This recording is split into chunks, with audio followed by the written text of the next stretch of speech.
Today we are making Johnny a marble cake. Is that the cake that's like really shiny surface, you know, when you see it glazed, it looks really nice and bright? Nice. That's what we are going to do. After we finish the cake, we're going to let it cool down a little bit, and then I'm going to show you a very easy and nice glaze to glaze your cake. So you say easy. Before we start, it sounds like a complicated cake. Is there something I can make if I want to take it to like a work event or something? Of course. All these recipes are designed for household. Let's say people from home, they can do it. Even if you don't have a machine, a mixer, you can do it. That's what we are going to do today. If you have a mixer, you can always use your paddle attachment to beat the butter and the sugar. If you have a hand mixer, you can also use it to fluff the butter. But you can also do it by hand. That's what I'm going to show you, and I can't wait. Before we start, it's always good to prepare the mold. You take a little bit of butter on your hands and you start brushing the mold by hand. Sometimes people like to melt the butter and brush it with a brush. But I prefer this technique because it creates like a thicker layer of butter, so the cake is much easier to come out of the mold and it's much safer. So a little bit of butter, soft butter on your hands, and start brushing by hand the mold around until you get to this stage. And then we are going to coat it with a little bit of gluten-free flour. So I always put the baking paper underneath so I don't make a lot of mess, and at the same time I can remove afterwards the excess flour. Now what I'm doing, I'm moving the flour all around, making sure that it's going to stick around the mold properly. So if you don't do that, there's a chance that some of it gets stuck to the sides. Correct. Or you pull it out, it's like pieces missing. Correct. Just make sure also even in the middle of the mold has enough flour, and then I can knock the mold so the excess flour will come out. So it's always good to prepare the mold before you start. So we need to incorporate air in the mixture. So what we are going to do, we are going to beat the butter together with the sugar. So it's always good to put it in a larger bowl. So at the beginning, what you want to do is to incorporate the sugar together with the butter.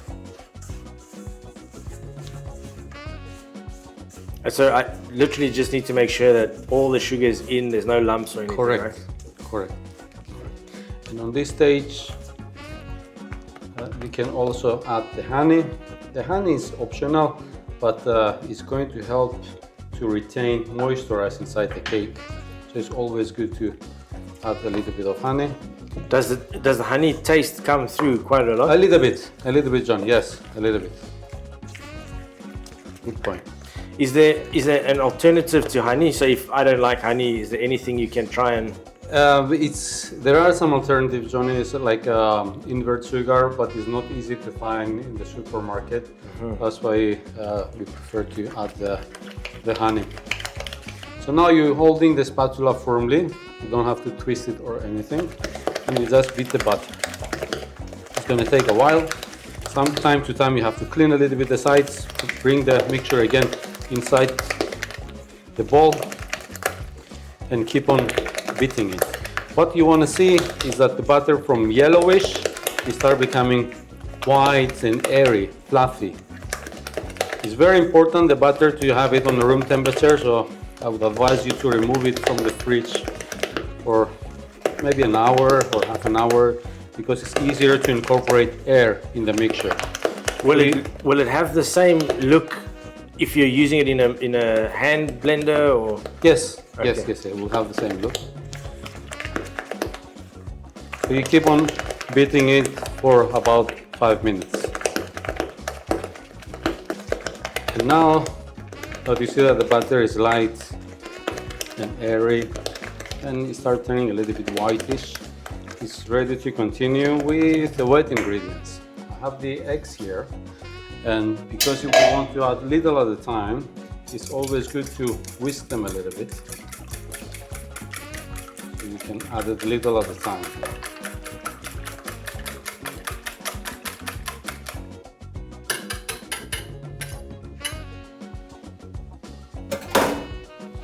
So little at a time we start incorporating the egg.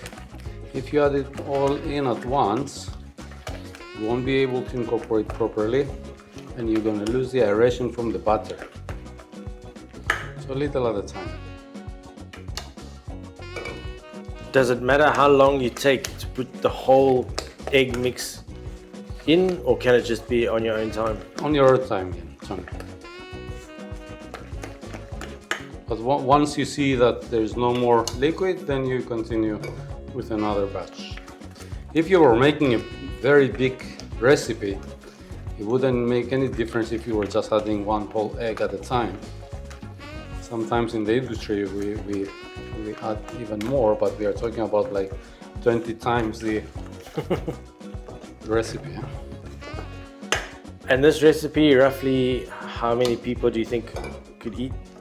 It depends how big pieces are you cutting it, Johnny, but 15 people, easy. A nice cake slice. Now we can continue the yogurt, lightly mixing it inside. Is there a specific yogurt that we need? A Greek yogurt, Johnny, is good. So nothing flavored or almond flavored? Definitely not flavored, definitely not flavored. Normal yogurt, plain yogurt.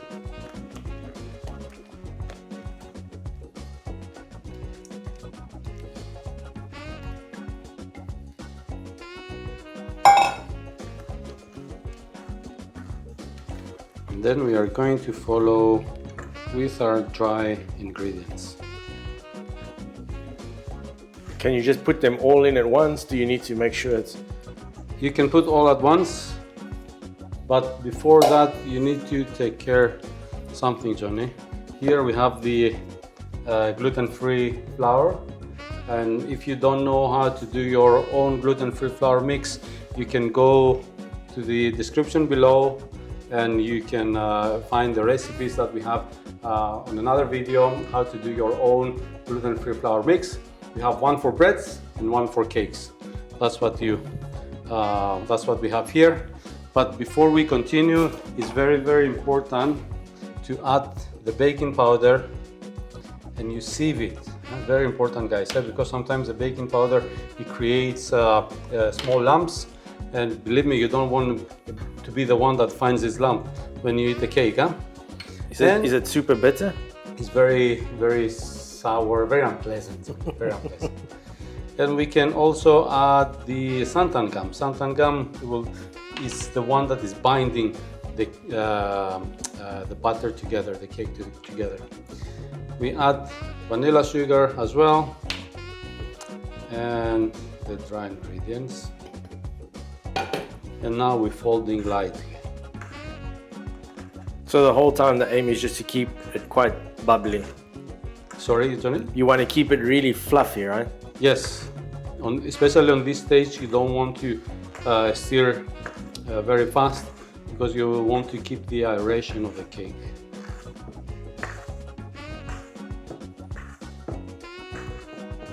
Now that everything is incorporated, we have to prepare the chocolate mixture. So I have here the cocoa powder. We add a little bit of milk and water to create like a paste with the cocoa powder.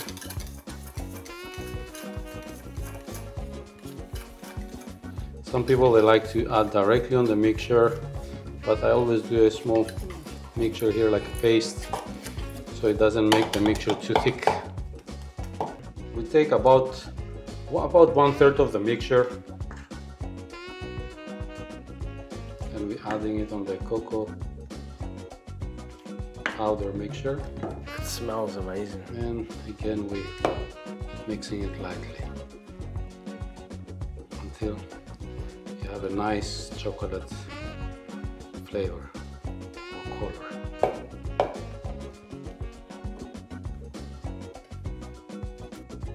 Start with the vanilla butter.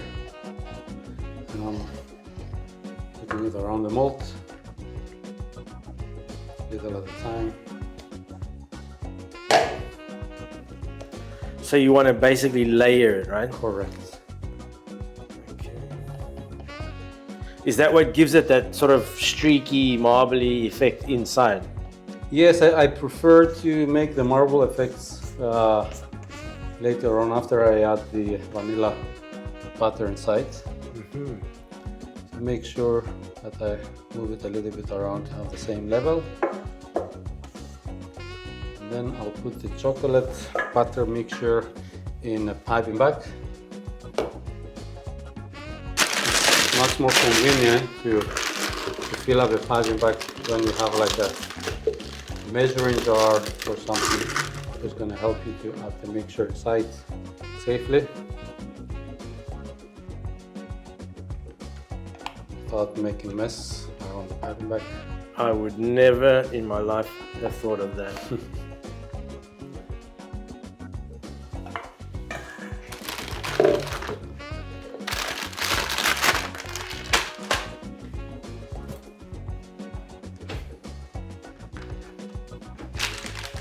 Scraper, you're pushing the mixture forward, and you open a small opening around this big in the piping bag.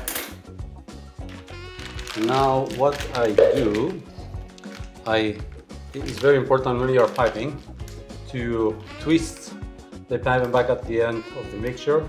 Hold it here with your thumb and index so it doesn't get loose, and then you squeeze with the whole fist so the mixture goes forward, it doesn't go backwards. Okay. And then you feed it inside the mixture, and making like rounds, you start putting the mixture inside there. So as you're twirling, you're squeezing at the same time. Correct. So you create like different lines, like a spiral. Okay. So I would have thought, if I had done this myself, I would have just taken the chocolate right on top and just laid it. There are different techniques, Johnny. But this is different techniques. I think this is if you want to really impress someone. I think this is the way to do it. Let's make sure that you reduce all the mixture.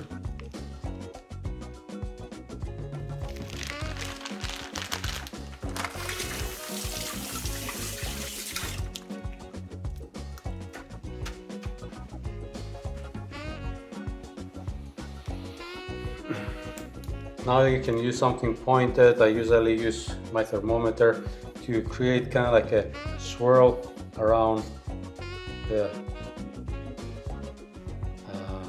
mixture, just to make sure that it will look like a little bit like a swirls of chocolate. Looks incredible. The problem I have is I want to eat it just like that. And now it's ready to go in the oven. Don't forget to preheat the oven 165 degrees, and will take about 45 to 50 minutes. So around 45 minutes passes, and you can check the cake with a toothpick, for example, but you can also use a thermometer. If you see that the thermometer says 95 degrees Celsius, that's ready. So after 10 to 15 minutes, when the cake cools down a little bit, that you can kind of like still touch it, but it's still warm, you have to remove it from the mold. So you take a wire rack or a cake rack, you're holding it firmly together with the cake, and then you just flip it rapidly. And now we will let it completely cool down, and then we will make a glaze to glaze the cake. Once the cake cools down completely, then we will start preparing the glaze. So first thing, we need to chop the chocolate, and as usual, you need to make sure that your chopping board is not moving on the table, because safety always comes first. So I'm always using those rubbers from the jar lids. It's very convenient, and we chop the chocolate. It might be a little bit hard, so please be careful. Don't have your knife on the air like this. Make sure that the knife touches first down, you hold it, and then you press down so you can cut easily and safely. Does it matter how big the pieces are? Small pieces, Johnny. The smaller, the better. The smaller, the better. But around this type of this size of pieces. If I put just a block in as is, it's going to take longer time to melt. Okay. And as you will see now, making the recipe, you will understand why it's so convenient to have the chocolate chopped in pieces.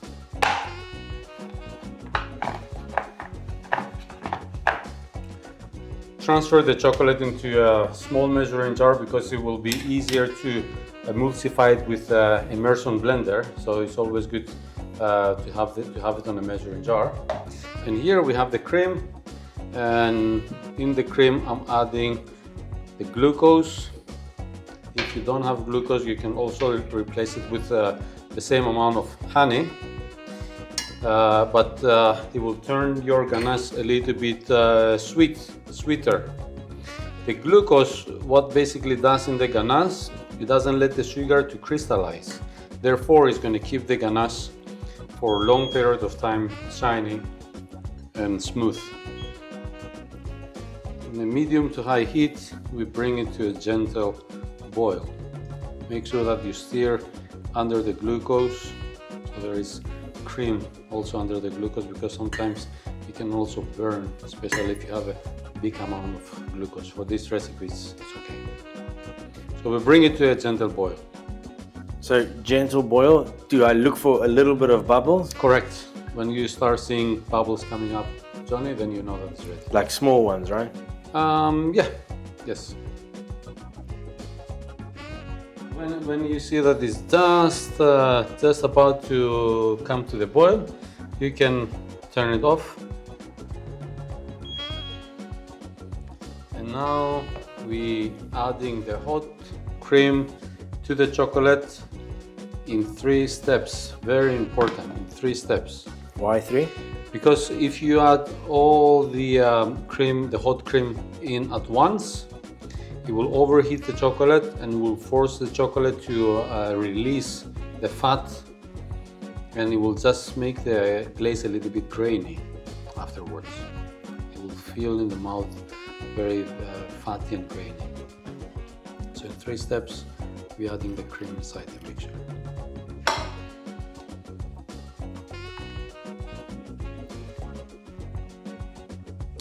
Now, Johnny, is advisable, I would say quite important to emulsify the mixture, to use an immersion blender and emulsify it. But because all the fat now is melted inside the mixture and cannot be combined properly with the water, you have to emulsify it when the butter or the fat start a little bit solidified. So the best temperature to do that is at 31 degrees. So we can leave a little bit the mixture on the side, because as you can see, it's not very smooth. We can leave it a little bit on the side until it reaches 31 degrees, and then we can blend it. While it's cooling down, because we don't want the surface of the glaze to dry out, you can put a piece of a plastic wrap or cling wrap touching the surface, and then you can leave it aside to cool down until it reaches 31 degrees. So once the glaze reaches 31 degrees, 31 to 33 degrees, we need to emulsify it with an immersion blender. Make sure that you are not taking air with you together with the cup. Therefore, you have to bend a little bit the jar and immerse slowly inside the blender so you don't incorporate air. The problem incorporating air is that the glaze on top of the cake, it will look a little bit weird, huh? If it has bubbles. So make sure that you are not going to incorporate a lot of air bubbles. So you see the ganache start turning very, very shiny just by blending it, because everything is emulsifying much, much better now.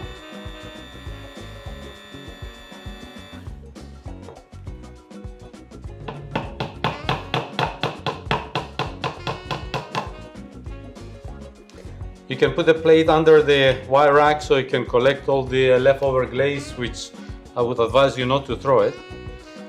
Once again, make sure that your cake, guys, is very cold. Huh? It's not hot. Usually I go around, I kind of like double glaze it, and then I go in the middle as well. Some people, they like to also have some empty spaces as well here, but I like to cover the whole thing.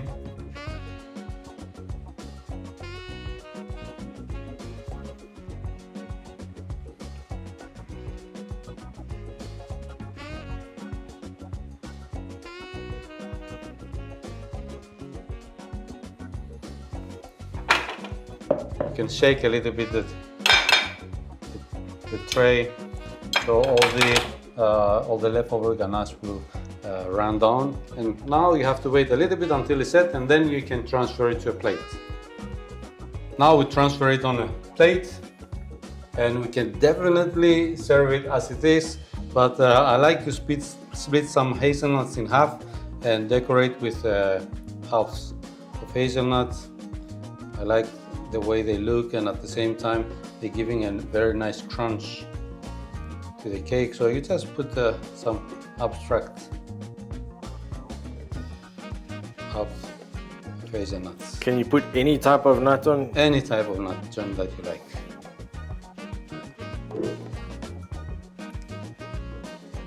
And now is the time, Johnny.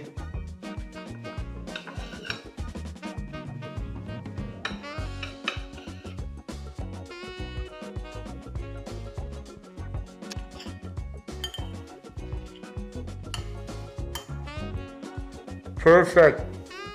Perfect.